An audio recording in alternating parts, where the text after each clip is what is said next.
Okay, so yesterday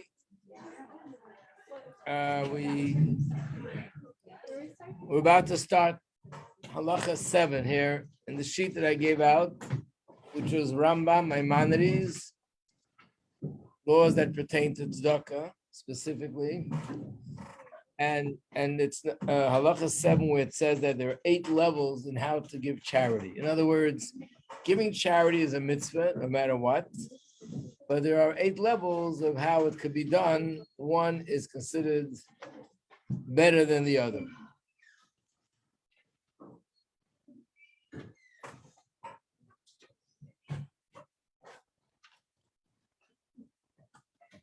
The thread behind all these 8 things that we're going to talk about is that when a person gives charity, it has to be in a way that you're not only helping the other person financially, but you want to help them much more than financially. You want to make them feel good. You want to make them feel better about themselves.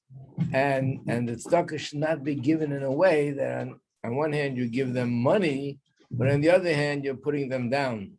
So the Rambam will describe 8 scenarios, which is sort of the best way that it should be done. He starts from the top. So let's start. There are 8 levels in charity, each level surpassing the other.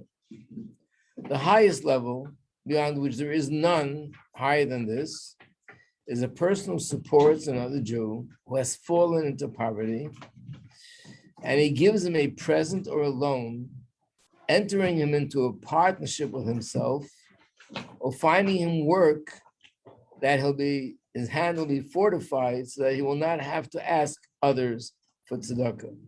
In other words, he gives him money in such a way that he helps him to be able to stand independently on his own 2 feet. So there's a big difference between giving somebody money that he has what to eat tonight for supper, and he has money to pay his rent for today, or you do something for him also financially, but in a way that now he's going to be able to be financially independent. So in terms of his how he feels about himself, in terms of how to make this person feel good, there could be nothing better than that. So that's either you give the person money and you give him money so he can start a business, or you give him money so that you offer him to be a partner with you in his business. You do something in a way that he wouldn't feel embarrassed taking the money, because after all, it's part of a business, where this is a business endeavor, and eventually through this, he can become financially independent and no longer will need to ask people for help. So he brings a pasuk in the Chumash where it says in Leviticus, you shall support him, the stranger, the resident, means whether he's a person who lives there or he's a stranger, he shall live amongst you, someone who lives amongst you, implied that you should support him, meaning before he falls and becomes needy. Not wait till he's needy and then you help him, but you give him money in such a way that he no longer needs support from anyone else. So that's the highest level. What's the next level? A lower level than this is when you give charity to the poor,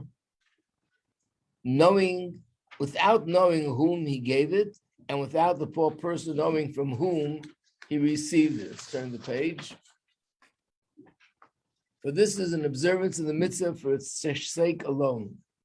This type of giving was exemplified by the secret chamber that existed in the temple. The righteous would make donations there in secret, and poor people of distinguished lineage would derive their livelihood from it in secret. In other words, there were people who came from honorable, distinguished family. It was very embarrassing for them to have to go ask for help. So there was a chamber in the Beis HaMikdash, and there was someone in charge. People would bring money there, and this money would go to help these families. So the families had no idea who's helping them, and the person who's helping them has no idea who's being helped. What's close to this is when you give money to a charity fund. You give money to a charity fund, similar things happening. I give money to the fund. The people who are in charge of the fund, they give it to the poor people. So the poor people don't know that I gave, and I don't know who's benefiting from this fund. However, when it's a fund, you should be careful that the person who's managing the fund is honest and faithful and wise and capable of administering it in a proper way, and not somebody who's going to use it the wrong way.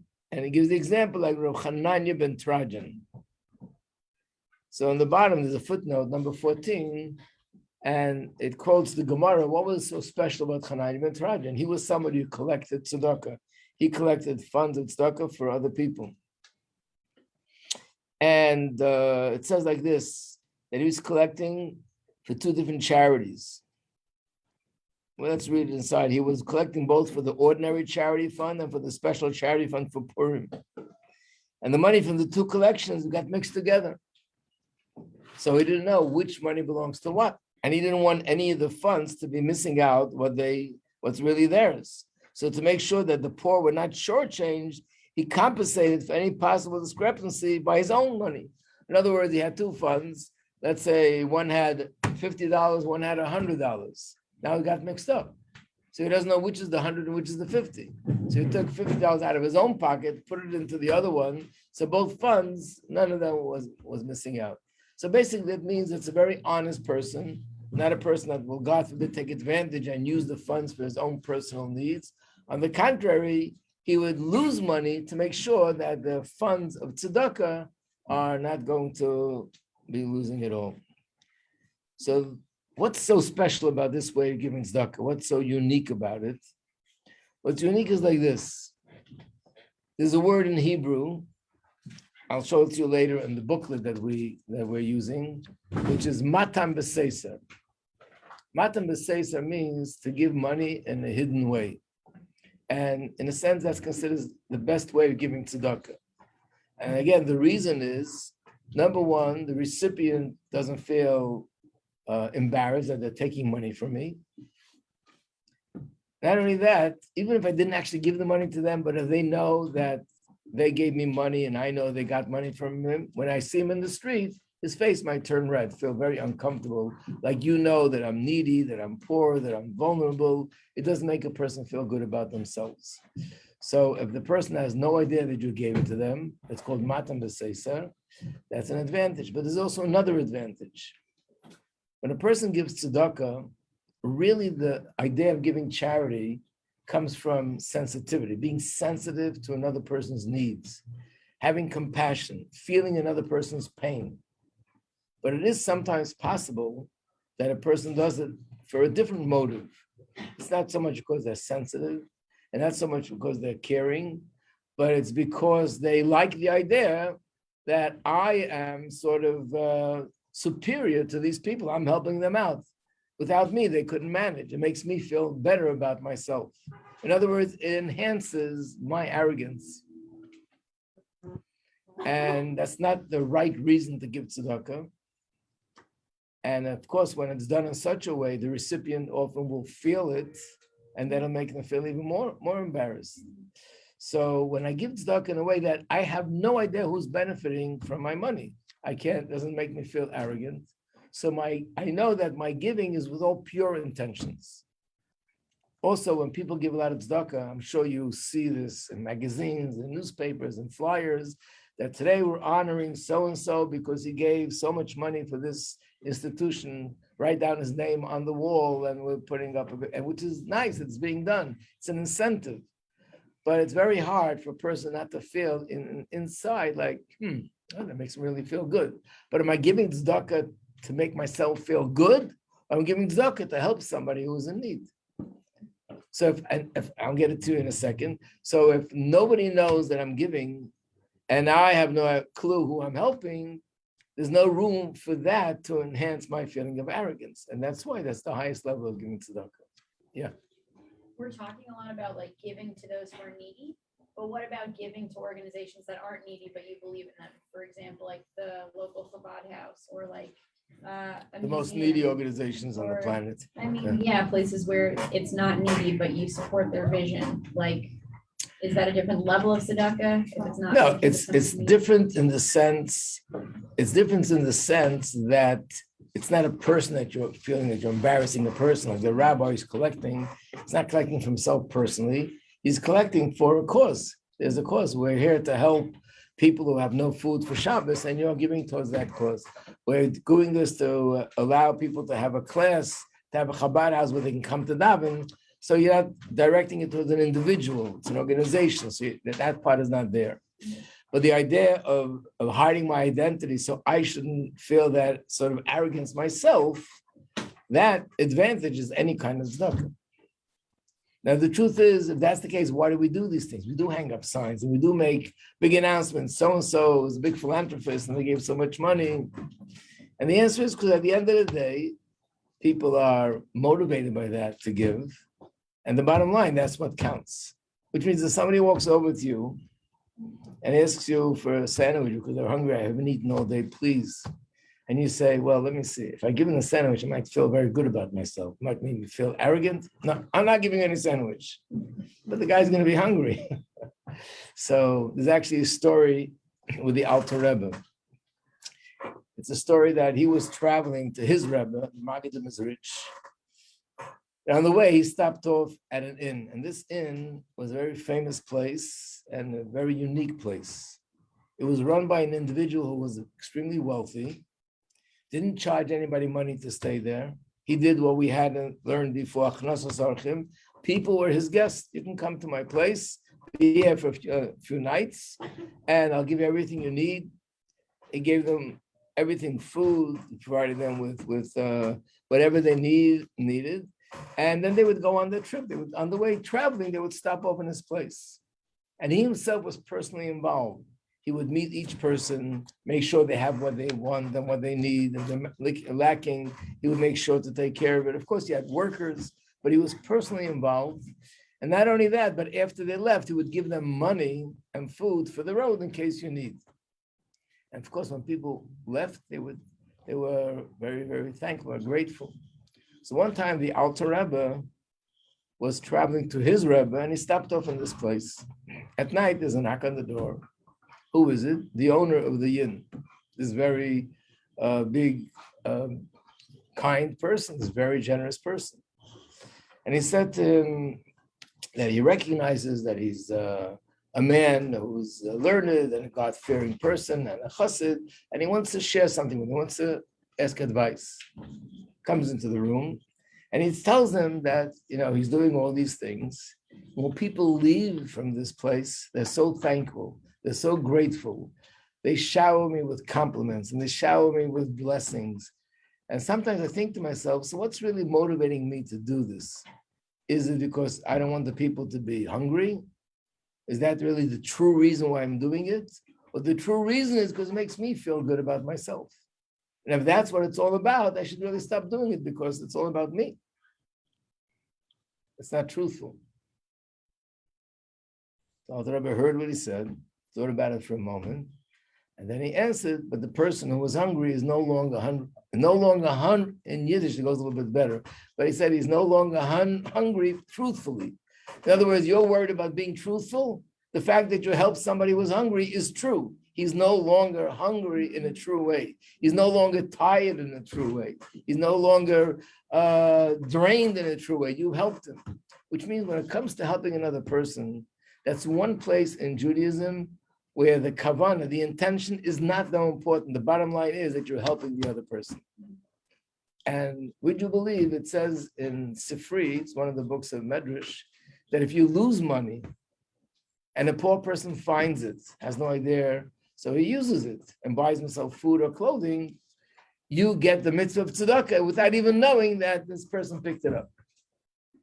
In fact, you're upset that you lost your money. You're not even happy about it, but you have no idea. Someone poor picked it up, used it, and you get the reward for giving tzedakah. So tzedakah, the bottom line is to do the act. That's what counts. Yeah. I have two questions. One is, if the highest form of tzedakah is to give anonymously, then is it best is it like if there's a wealthy person in a community, is it best that people don't know who that person is? Like that everybody just dresses similarly and nobody knows who the really wealthy person is, but like occasionally big anonymous donations come through? Is that the ideal, that like we shouldn't know who in the community has money and who? So generally speaking, today the ideal is not that. The ideal is that people should know, and that the person should get recognition and should be complimented for what they do. And generally speaking, that has more of a positive effect than the negative, because more people will have an interest in giving tzedakah if they feel that it causes others to relate to them in a respectful way and to be thankful to them and things like that. My picture froze. I'm still drinking the water. Okay, must be thirsty. And then my other question is, how do you define someone as needy? As in, if somebody who's like middle class picks up the $20 that you dropped and uses it to buy themselves lunch. So in the times of Gemara, there was actually an amount. I don't know if rabbis ever came to a specific amount to draw that line, but I think it means someone who needs money for basic living, rent, food, clothing, and basic living according to our standards, not the basic livings of 500 years ago, which was different standards of living. So there's a story that happened with a rabbi who used to live in Toronto. I know there's a few brothers there, the Rabbi Shochet. And this is one of the Rabbi Shochet, I'm not sure which one. That he once got a phone call that there's a group of clergymen from different religions that are having a sort of a conference. And they wanted, what? A Shabbaton, yeah. And they're having a conference about charity, and each religion is going to present what their perspective on charity is from their religious point of view. And they asked them to participate and represent Judaism. I think it was the one who used to teach in college. He was a famous rabbi. So he was questioning whether to do that, because the rabbi in general was always against having debates about religions. So he called up to ask the Rebbe's opinion. And the Rebbe's answer was, if it's in the dialogue or debating, then he doesn't advise it. But if it's just to share the Torah perspective on tzedakah with people of other religions, then it's a positive thing. So he went. And when he went there, he spoke about this point, about giving tzedakah anonymously, that nobody knows that you're really the giver. And he told a story. That there was a city in Poland called Krakow. There still is. And one day the rabbi gets a knock on the door, and someone says, I hope you have the ability to help me, but I'm really not managing financially. Could you please, help me out? Okay, nothing unusual. It's the first time it comes to me, but nothing unusual. But the next day, another person came, and the next day, another person came. And the next few days, so many people came, like, what's this outburst of all of a sudden everybody is so needy? What happened? Anyway, after doing a little bit of research, I realized what happened. What happened was that there was a very wealthy person in that town that never gave charity. He never gave charity. People would ask him for help, he would not give. But in reality, what he did do was, he went to the baker and the grocer and the meat store, and he gave them money to pay people's bills. So there were people for years that got free meat, free groceries, free fruits, free breads and cakes without paying for it, because somebody was paying their bill, but they had no idea who it was. And of course, he swore these people into secrecy. They wouldn't tell anybody. And he had passed away recently. And after he passed away, suddenly a lot of people became needy because the storekeepers couldn't support them, and there was nobody else left to support him. When the rabbi discovered this, he was beside himself. And the reason was because people really looked down at this person. They didn't respect him. He didn't give charity. He's wealthy and he's not really out helping people. So he wasn't respected by the community. And not an organized thing, but just people felt negatively towards him. And then when he passed away, hardly anybody attended the funeral. He was buried in a very, not such respectful spot. He had no family, he was just buried. And the rabbi said, turns out to be that this person is a very righteous person. Imagine His name was in a sense, had a bad image, but in reality, he was doing tremendous acts of tzedakah and must have been giving out thousands and thousands of dollars every month. So the rabbi called the whole community together, spoke about him, spoke about what he did, and then they did something to honor him. And then the rabbi wrote that in his will, that when he passes away, he should be buried near this person. And he knew that if we buried near this person, then the spot where they put him will become more of a respectful place, because everyone's going to come to the rabbi's place, so they'll also visit him. Told the story. At night, in his hotel room, he gets a knock on the door. Not a knock on the door, he gets a call from the front desk that somebody is here to see him. Okay, comes up. Who is it? It's one of the priests that were by the meeting.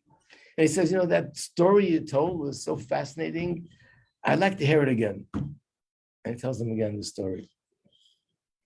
And then he says, I'm sorry if I'm not too annoying. Could just tell it to me one more time with all the details. And then he finally says to him, why are you so interested in this story?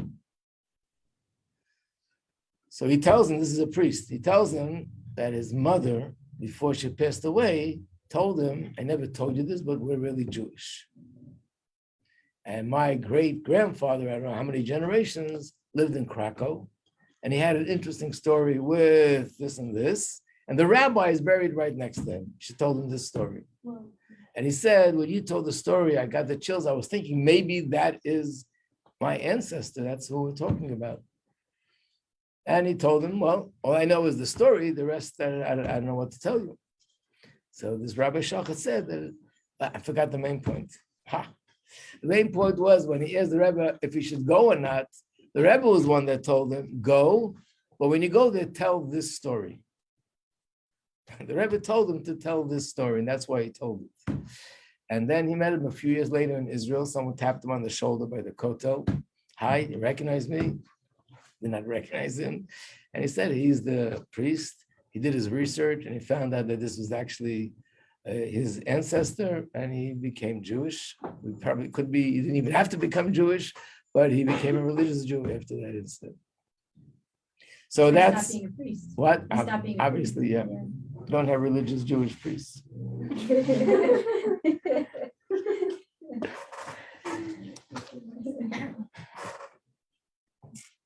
So again, this is the next level, that the giver is anonymous and the receiver is not known.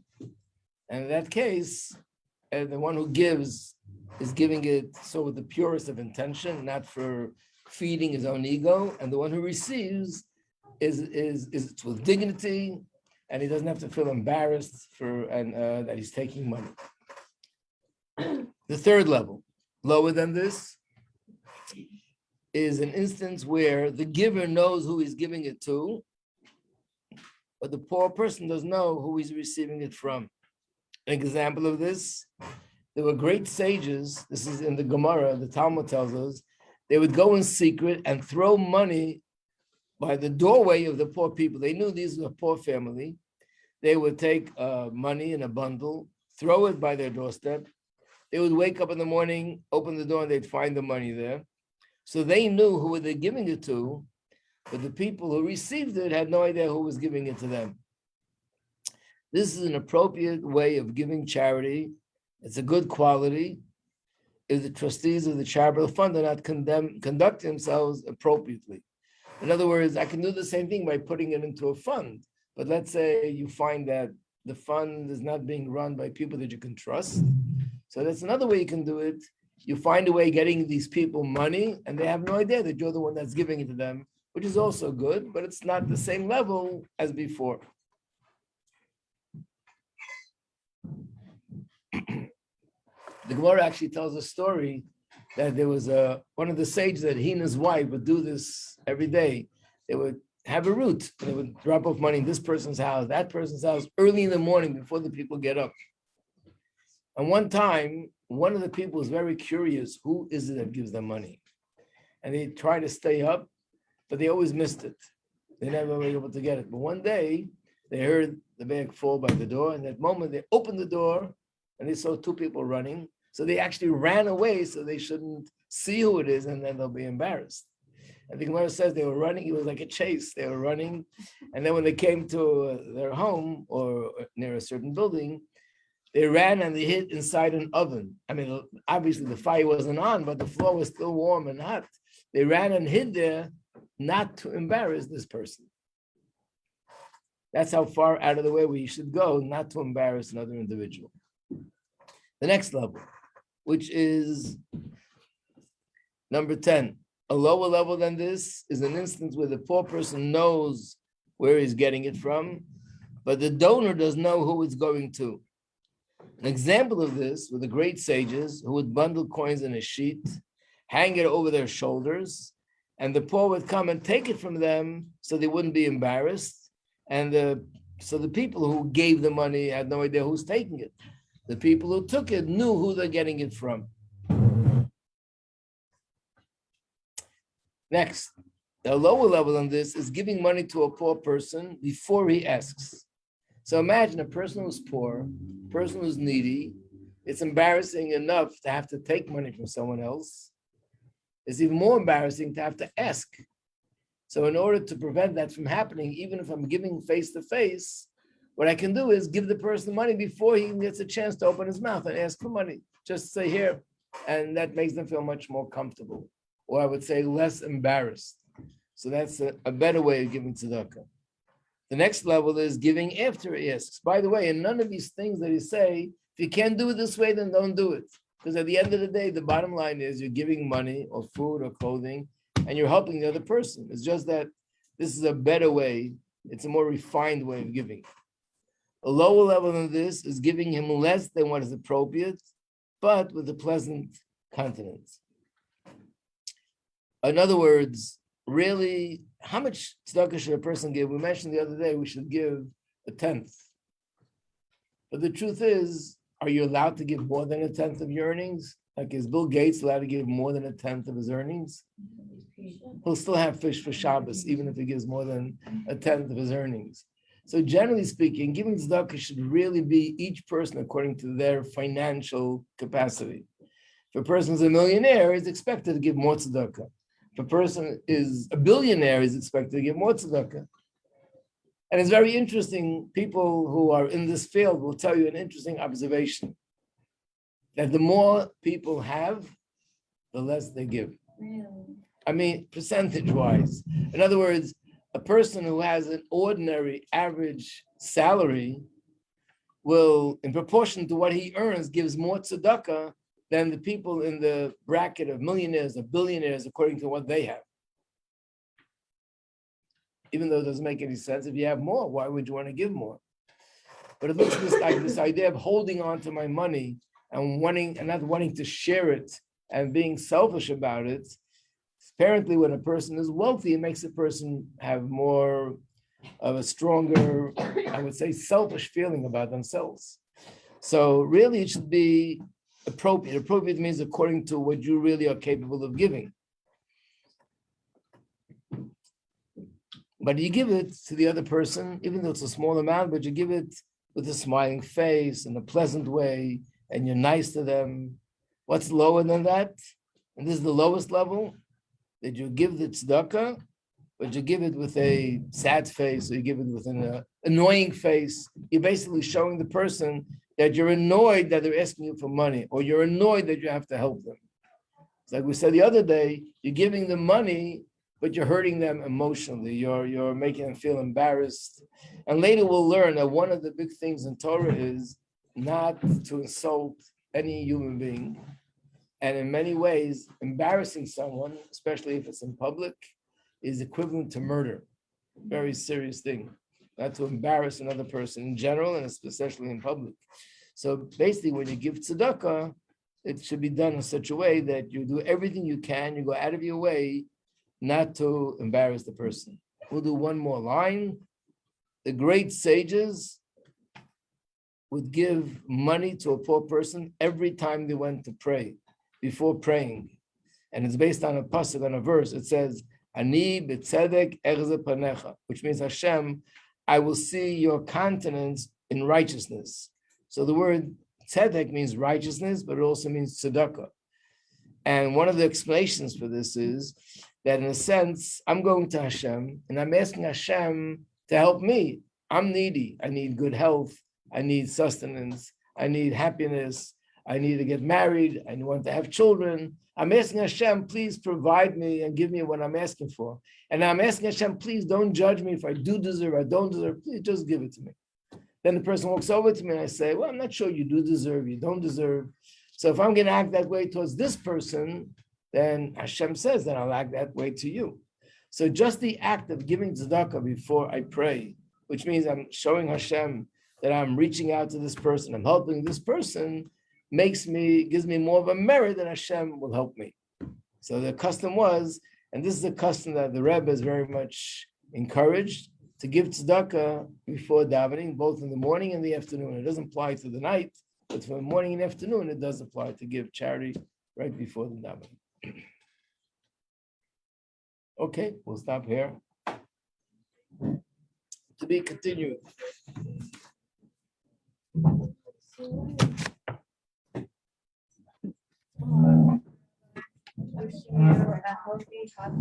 Thank you.